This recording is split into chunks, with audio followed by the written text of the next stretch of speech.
नाही ॲक्च्युली मला हे भेटलं आहे ना, हे मला खूप मोठं आहे.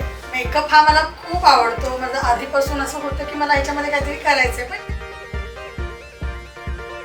मग मुलं वगैरे घर ते सांभाळून मला असं वाटलंच नव्हतं की कधी मी बाहेर पडेल पुन्हा.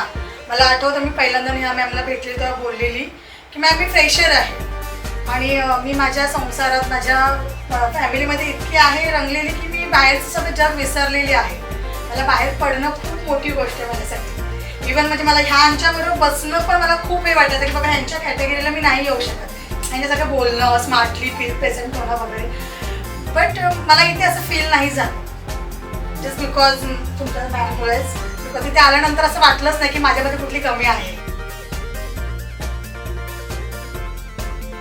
मला तुम्ही लोकांनी मॅच करून घेतलं, तुम्ही शिकवलं, मीही एफर्ट्स दिले, म्हणजे टीमनी मला तितकं सपोर्ट दिला आणि मी ते अचीव केलं आणि मला हे त्याचं भेटलं 1 महिन्याचं आणि माझ्यासाठी खूप खूप खूप भारी लेवलला आहे हे सगळ्या गोष्टी. खूप एन्जॉय केला महिनाभर आणि आता हे पूर्ण भेटलेलं जे फॅमिली हे इथून पुढे जी लाईफ आहे ती जगण्यासाठी आणि ती सर्व्हाइव्ह करण्यासाठी विथ करिअर इथून ते भेटले पॉवर.